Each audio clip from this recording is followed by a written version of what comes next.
we're live, Kelly. And so welcome everyone. And I guess this will be fun, or maybe it won't be fun, but 5 reasons why your FDD is sabotaging your franchise sales.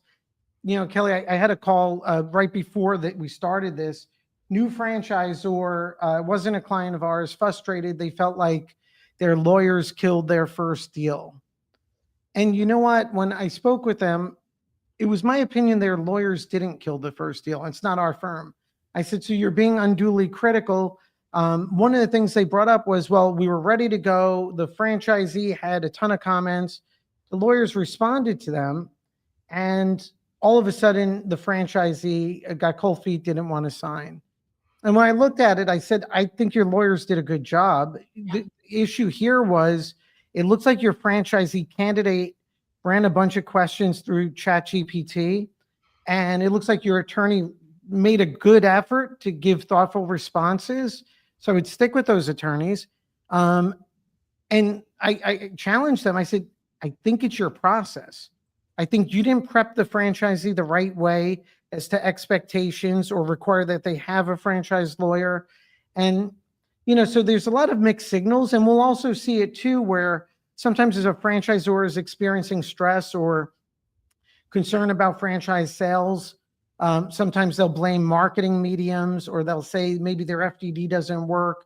And so today, Kelly, this is all FDD focused. And I think it's going to interact with discovery, but how FDDs really could sabotage franchise sales. We see it happen all the time. So yeah, this is going to be a good conversation. Yeah, so I'll for everyone on there, and again, guys, I appreciate everyone joining the live stream, and any comments, feel free. But so I'll go over 5 fundamental reasons. When we looked at data, the reasons we saw how FDD came into play. Number 1 is item 19, it doesn't build trust. It presents data, but really doesn't build trust and doesn't answer all the questions a candidate will have. I'm not saying you should answer all, but at least the ones you'd be expected to answer. Number 2, we see it often, territory structures, they don't really align with your franchise model. And this isn't really a problem for franchisees, but it's a problem for you as a franchisor, long-term value. Number 3, fees and financial model, they don't align either competitively or what it's going to take for you as a franchisor to be profitable, right? Number 4 is FDDs written like a consultant package. And that's where you just get things wrong. And number 5, the FDD doesn't support or align with the franchise sales process.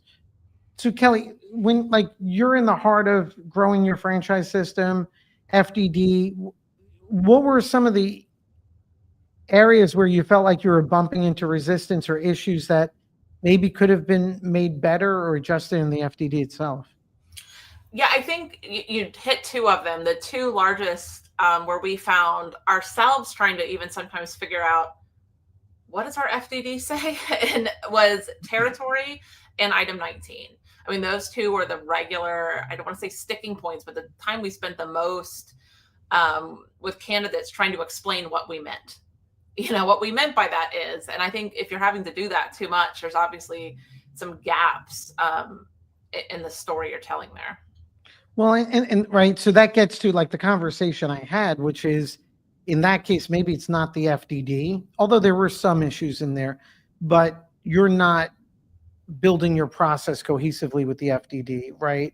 Preempting franchisees, what you should be expecting when you'll receive the FDD, what are the core sections, and how we address fees, territory, what are item 19. So there's a lack of prep over there. I agreed. I mean, I know different franchisors send a FDD out at different points in the process, but I found sending it out a little bit later was good. There shouldn't have been anything by the time they got it that was shocking, or any section that they didn't understand. What is this? So there's a lot of education as we got it right, building up to, here's what you're going to see and here's how to read it. And again, that's part of the process. If they don't have that information, that's a big, scary document that just. I mean, I think what you're sharing about, not delaying, but phasing in when you send the FDD and prepping them, I think that's the best way to go about it. What I also find interesting, if you see some high volume sales organizations that are dedicated sales teams, and can sell.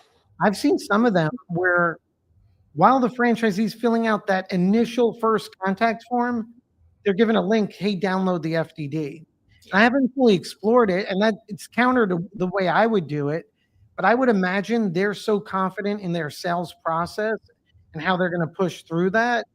So they're taking a different approach. But for sure, I see the discovery process not connected with the item 19, with the FDD and disclosure. So let's jump into our 5, Kelly. Yeah, do it. Item 19 doesn't build trust. It creates doubt, or I'll say it doesn't, maybe it doesn't create doubt, but it doesn't alleviate concern or second guessing. What's some of your advice there on item 19, building trust?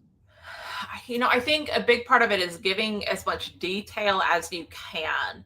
I look at a lot of item 19s, and ours was certainly like this in the beginning too, where you see the top 5 franchisees, or you see 5 franchisees, and you see the top performers and the bottom performers, but there's no additional information saying why they're a bottom performer, right? They're not really clearly defining what their territory looks like. They're not clearly defining how many people maybe they have on their team. They're not defining what their marketing spend is to be at that number. And so, it can leave this story where they're like, well, shoot, like, yeah, maybe I can make 2 million, but I also could make 100,000. And there's this huge gap, and they're not, and no data to support why someone might have that sort of range listed in their item 19. Yeah, and for everyone listening or going to watch this video, I think too many franchisors don't realize they could take control of their item 19, and feel like it's a static process. Our attorneys are going to do X, we'll go with typical numbers. One advice, or what I like to do when we're looking at item 19s, and Kelly, we're having conversations with our clients, sure, we're going to have fundamental data, right? Gross sales, cost of goods sold, gross profit type calculations, maybe more detailed KPIs like average sale per transaction, or if it's a subscription model, number of memberships and things like that, all critical. But I think when franchisors are approaching item 19, they should also think about counter narratives and creating, I won't call them talking points because I want it to be genuine, but creating focal points of information that someone very new and entering the space and buying a franchise will care about. Yeah. So while you have that macro data, I think these focal points of deeper dive data, I think it's always helpful, whether if it's a service business, ancillary data about, call center activity or call center cost, or if you could have customer acquisition costs. I think those data points, I think the more you develop that way, and it takes time, I think the more confidence you create, and then your conversations change. It's not like, here's our gross sales, good luck with that. It's more of a conversation that you could have with the candidates. Absolutely. And it creates expectations and benchmarks for that candidate too. I think, coming in, they're like, I want to be that top performer. Let's see what what their metrics look like. Let's see how many clients they had. Let's see how much marketing spend they were using. And it gives them a way to try to match that performance that is more than just, my territory will never look like theirs. Kelly, I think that's a great point, right? And it even goes beyond the item 19. Another issue we see, which is, especially for emerging brands, it's like, hey, I don't have the data. My franchisee hasn't reported their performance for 3 months or hasn't. And we know there's tools where they should be pulling that data right away. But if you're teaching and coaching your franchisees and you're focused on KPIs, to your point, that's a great focal point. Maybe it doesn't happen this year, but in future years, to get that data into your item 19. 100%. Yeah. The more, the merrier, I think, in there. Yeah. It's again, it's not easy, but that will differentiate you with the competition, differentiate you with brokers, and it has to make the conversation so much more efficient. Yeah, I mean, that's where most people are flipping right to, right? You're opening a business, Right. You want to see, what am I going to make? Like, you're going straight to the item 19. If the first thing you look at is confusing, and you're going to stop. Well, and it gets to, like, when we're speaking with our clients, understand your economic story, right? Are we restaurant brick and mortar where we're income replacement legacy building? If so, then you need to be focused on information that's going to help a franchisee calculate ROI and, cash flow and everything else. If you're a lifestyle supplemental income business, well, what are some of those KPIs and experience? What I find interesting is a lot of times franchisors will come to us and say, Charles, we have a problem. Say we're a service business or we're an event-driven business. Some of our franchisees are killing it and doing really well, but Charles, it's because they're operating full-time. And other franchisees, they're just treating this casually like a supplemental income business. And then we look at their item 19 and it's just quadrants, high performing, low performing, but the whole story is missing. I'm like, so boy, even if it's difficult to say who's operating full-time, who's operating part-time, can we get deeper data? Like how many events are they doing? What's the average number of events? So if we see a lower performing franchisee doing a fraction of the events of a higher performing one, well, then they're part-time, and that's valuable information. It is very much so. So item 19, building trust, avoiding doubt. Guys, control your narrative. Don't just let your FDD become some pro forma document that's created. Sure, you need the basics on the financial data, but go further with KPI data. And if you're not coaching franchisees on financial performance, you should be doing it every month. Get those KPIs and over time build data sets to include in your item 19. That's going to create movement. Number 2, FDD, sabotaging sales. Well, this isn't really even sales because sometimes it actually helps sales, what I'm about to mention, but it totally blockbusters your whole economic model as a franchisor, which are territory structures, Kelley, right? We see that very often. Mm-hmm. Yeah, I was guilty of that one. I mean, that was one of my biggest missteps, was territory in the beginning. And I think for franchisors, it's really difficult because most of us don't come in with the intention of ever franchising our business. So we weren't looking at our territory size. We weren't looking at separating our sales by zip code or some of these things, at least in the beginning. And so when we're trying to identify territories in the beginning, that's hard. But once you do, and you're able to identify that, I think one of the things that can sabotage people is not all territories are created equal just because it's the same number.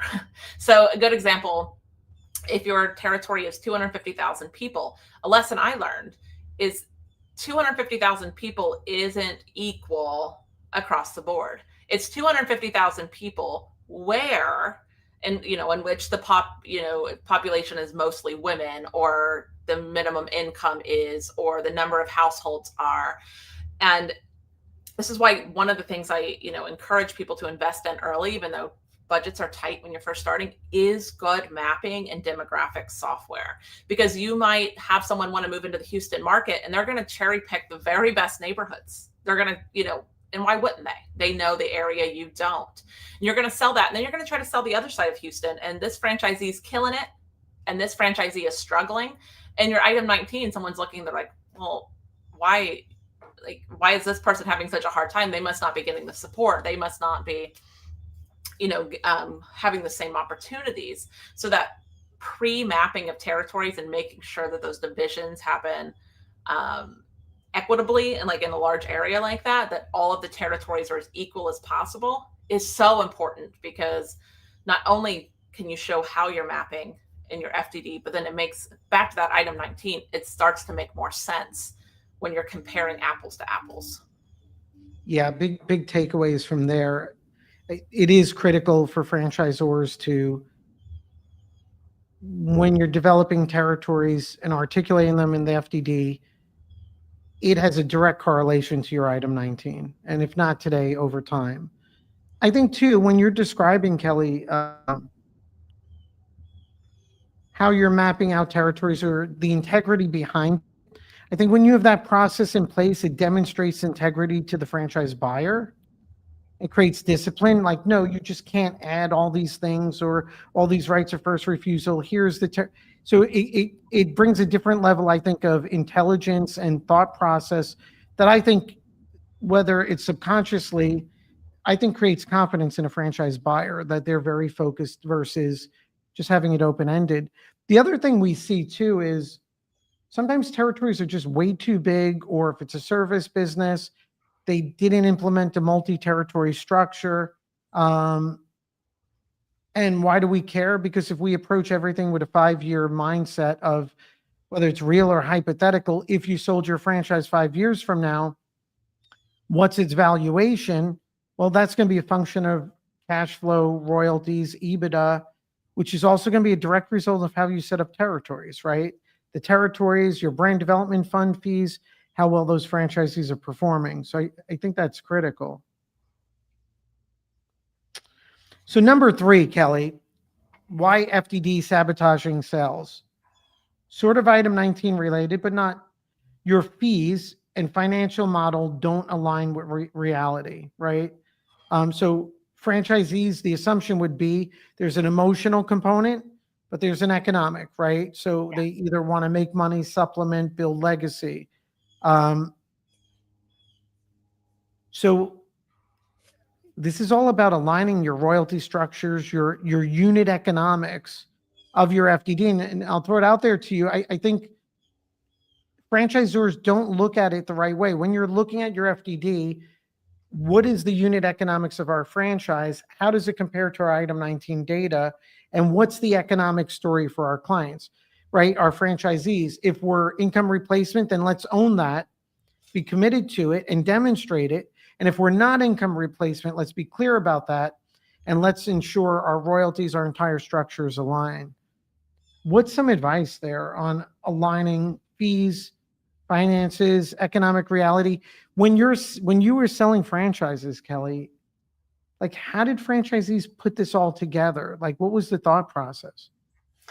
I think that's a really difficult process, for people to like piece together, what am I getting for this fee? Exactly what am I getting for this fee? And the biggest being that flat rate royalty fee, right? Like what is included in that? And I would get that question all the time. Like I could provide a list, right? Like here's the checklist of everything you'll get. But one of the things, and I was actually just talking to a brand today about this, that has to align is the type of support you're providing to that. And so, for example, this brand is very much a lifestyle brand, at least currently, and with a lot of part-time franchisees, which is great. That's their brand. But their, royalty level is based on the same, in my opinion, support structure of someone that's supporting full-time owners.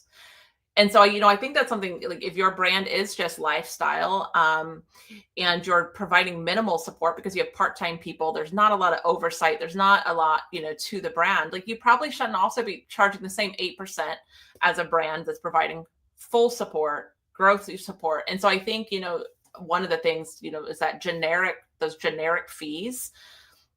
Yes, there's industry standards. And obviously we always talk to people about that, but they also have to align with the amount of support you're providing and the amount of revenue that your franchisees are going to bring in. When we were at the last Frank Camp, and I mean, an experienced and amazing team. I loved when the Lane's Chicken team was talking about how they focused on franchisees, their royalties, and really taking the viewpoint of we have 2 sets of customers, our end user consumers and our franchisees. And we look at the royalty as our franchisee is going to pay us X dollars this year. As our customer, what's the value? What's the value we're giving them, right? And to your point, as you're going through checklist and support, I think there too, it becomes critical. If you're showing discipline in the sales process about this is what we're going to expect of you, this is how we're going to support you, then the question is, does that all align with the fees you're going to charge? And guys, any questions or comments, just throw them out there. So item 19 doesn't build trust. Got that. Territory structures, they don't align with the business model, right? And that could be where franchisees feel like they're not getting the right territories or they're asking for too much and we're damaging the franchise system. Fees don't align with the economics or the reality of our economic model. Number 4, and this isn't really for everyone that's on this live stream. I'm not going to kill this point, but if you're a new franchisor, where we see deals go off the track is where they come in with an FDD, a franchise agreement, infrastructure that was really written like a prepackaged, FDD that really isn't custom or developed around the business model itself, right? It's like one of those prepackaged franchise development things where it's all templated, it's all generic. It kind of looks the same whether the structure is the same if you're a restaurant or you're cutting lawns. Like there was just no distinction. And then what I find here too, it becomes interesting.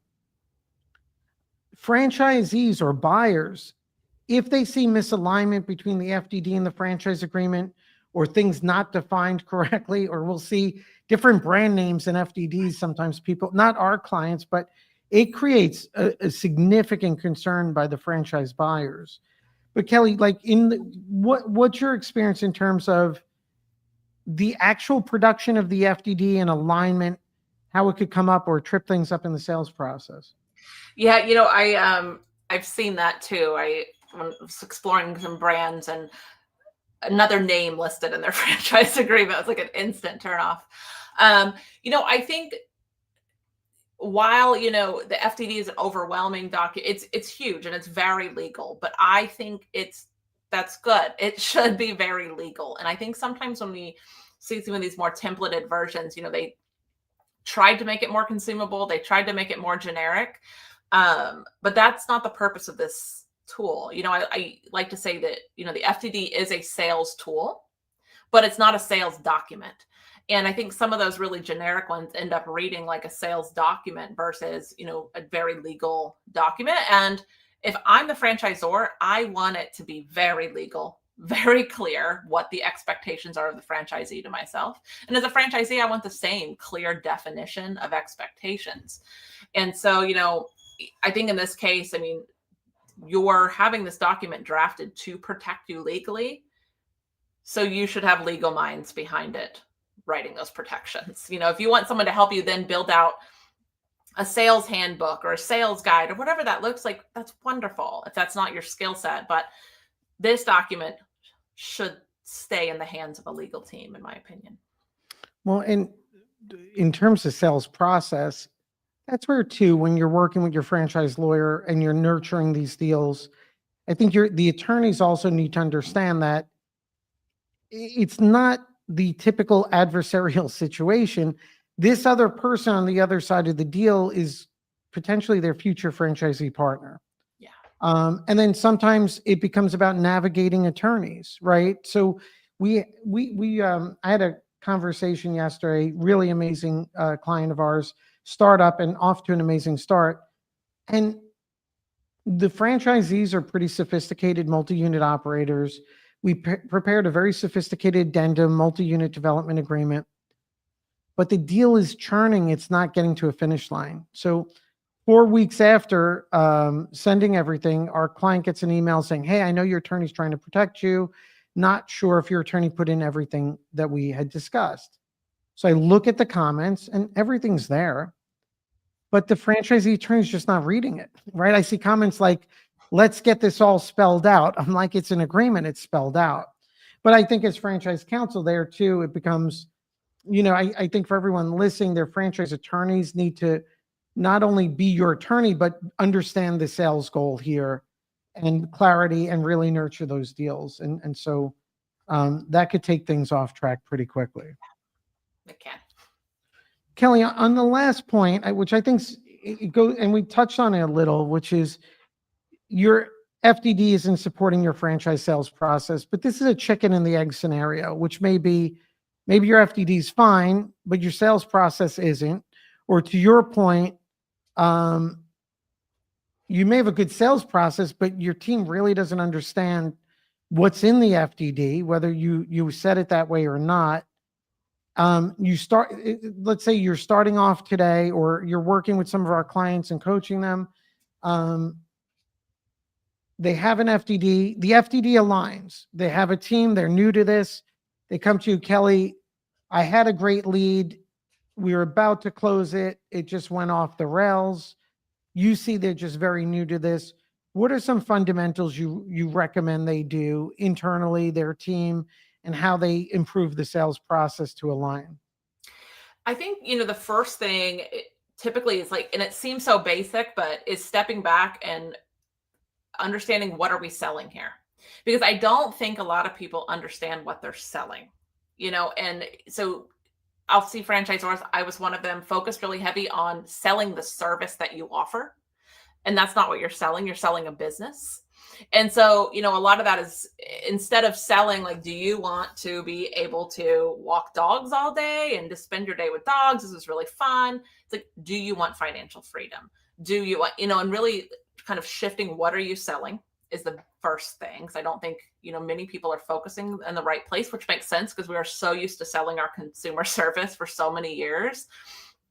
And then the other part is what you're saying aligning with your FDD? And that does matter because, you'll have applicants asking questions really early on that are FDD questions, because often if people are looking at your brand, they're looking at other brands too. And maybe they're farther along in that process. So they know to ask you about your item 7, or they know to ask you about that early on. And if you get tripped up and you're not able to answer those questions, that kills a lot of deals pretty early. And so, I encourage people to sit down, like, let's go through your FDD.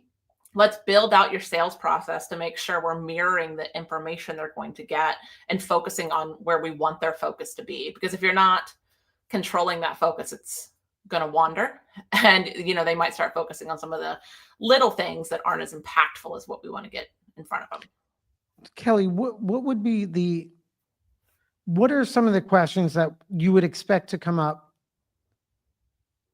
by a franchisee candidate about the FDD, and what would be the core areas you would focus on as you build this out and build out the sales process?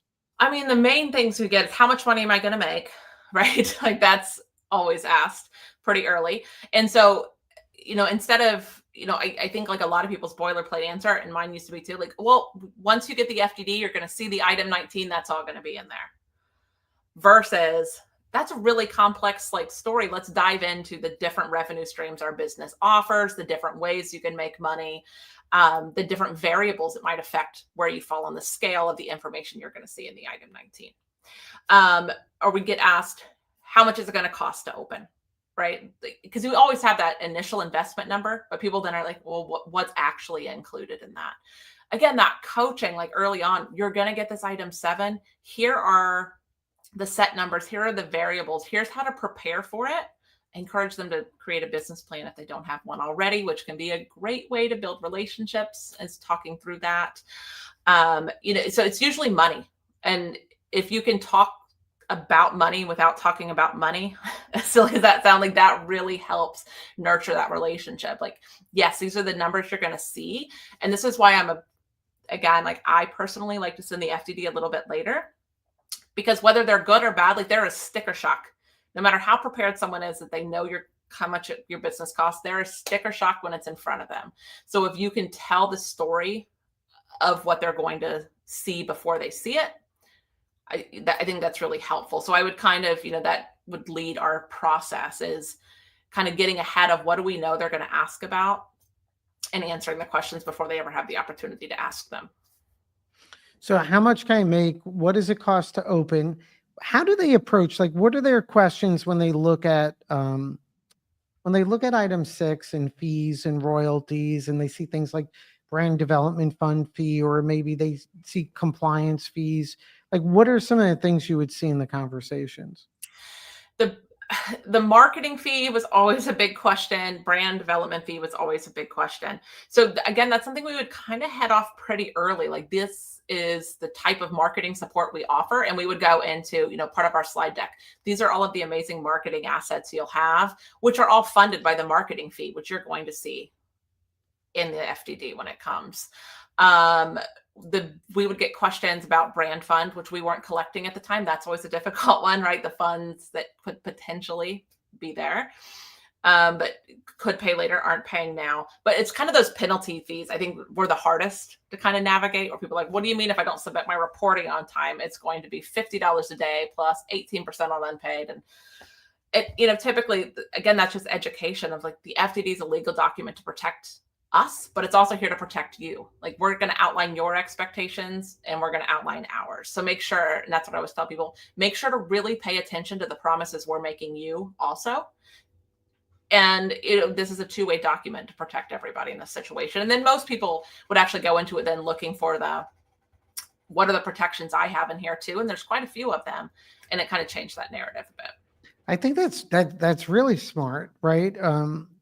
I think that's a genuine and really important way to frame things, right? About their protections and going into that. On the fee structure side, Kelly, where I think there's opportunity for franchisors, we'll see often, the FDDs predominantly will say for local marketing, franchisee needs to spend 2% or a fixed dollar amount. I mean, we have different models that we try to recommend, or we recommend. The thing we see often is I think there's an opportunity lost on the local marketing, because franchisor frustrations, especially new franchisors, always revolves around, or significantly revolves around, franchisees that are not spending what they should on marketing, which impacts item 19, or God forbid, they're pressing a franchisee to spend the money for their best interest, and the franchisee says, I don't have the capital, right? Which gets to bigger items of, are you clearly articulating and really setting out that initial marketing package, or so-called grand opening package? Or do the franchisees really understand they need this money? Should you as a franchisor take it and commit it, have a plan to deploy it? And then on the local marketing, ongoing, well, 2% of $0 is zero. So, we do recommend many times having a fixed dollar amount. And then on the other hand, we'll see very sophisticated franchisees saying, hey, after I hit 1.5 million or whatever it is for the industry, 2% of gross sales may be a waste of money for me. How do I address that? What's your recommendations? Because it's so critical, that initial marketing, getting the flywheel spinning, item 19, especially emerging brands. How do you approach that in the discovery process with the FDD?